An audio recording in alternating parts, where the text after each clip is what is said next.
Hi everyone, I'm back to read A Peek into the Past, and this says Outdoors in 1824.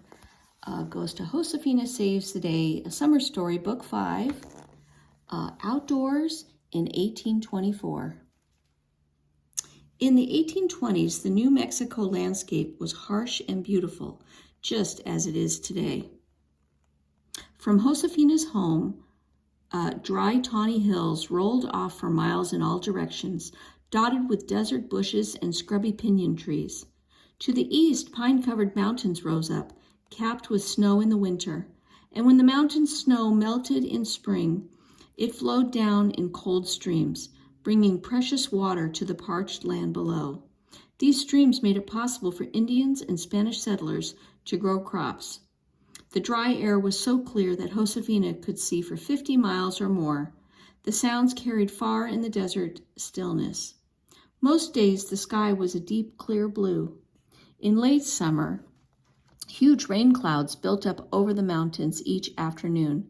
Sometimes showers fell, but often the rain evaporated before it reached the ground. At night, the vast sky shimmered with stars.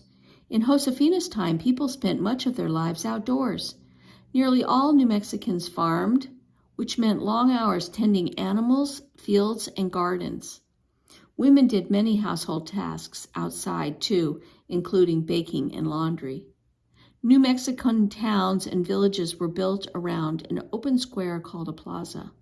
People gathered outside in the plaza to talk, conduct business, and work. Community celebrations were also held in the plaza. On holidays, people gathered there for religious processions and festive community meals.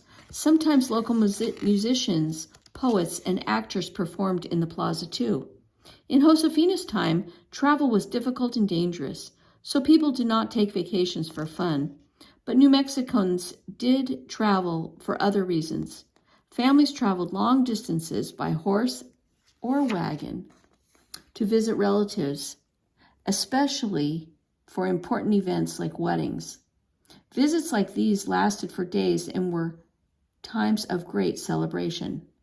Trading was also an important reason to travel. Once or twice a year, families like the Montoyas might go to bigger towns or special fairs to trade their wool, weaving, crops, or animals for items that they could not grow or make at home.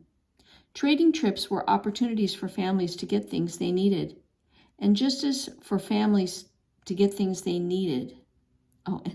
important, to see old friends and catch up on news. When Josefina was a girl, the most exciting place she could have visited was the capital city of Santa Fe. Although it was small compared to cities today, Santa Fe was the biggest town for hundreds of miles around.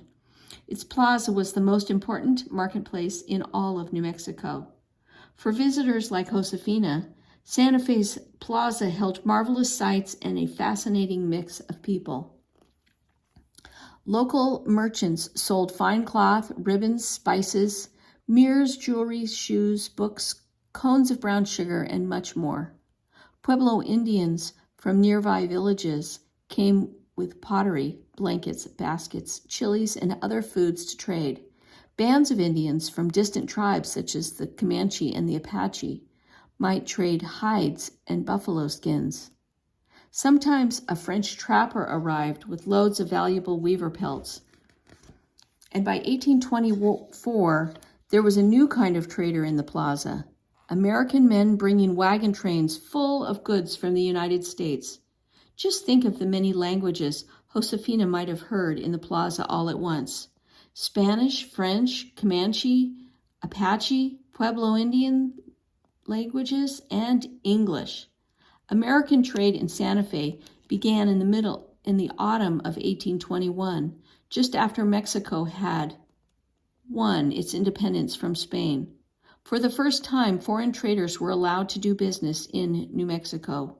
Soon, more and more Americans were coming to Santa Fe each summer with wagon loads of goods to trade. The rugged route they used became known as the Santa Fe Trail. It began in Missouri and crossed more than 800 of bone-dry plains and high, treacherous mountains. From Santa Fe, American wagon trains often continued south along the Camino Real to trade in large Mexican cities. Like Patrick, some American traders learned to speak Spanish so that they could conduct business with New Mexicans. Some New Mexicans didn't trust the Americanos, but others welcomed the new traders. American trade cost much less than items carried up the Camino Real from Mexico, and Americans brought new items that quickly became popular, such as calico, cloth, and machine-made clothing and shoes. In return for American goods, New Mexicans traded mules, hand-woven wool blankets, and gold and silver Spanish coins. These items were prized by people of the United States. In Josefina's day, the arrival of the wagon train brought great excitement. The people of Santa Fe lined the streets, shouting, "Los Americanos!" In the plaza, banners waved in the breeze, and puppet shows or plays entertained the crowds. At night, the traders left their camps outside of town to enjoy dances and gambling in Santa Fe inns, where fights often broke out.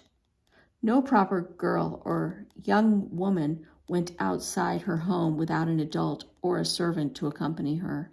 Josefina and Francisca were very disobedient and daring to venture out alone at night. All right, and that is the end of our book, Josefina Saves the Day, The Summer Story, Book 5, set in 1824. Hope you liked it. Next time we'll read Book 6.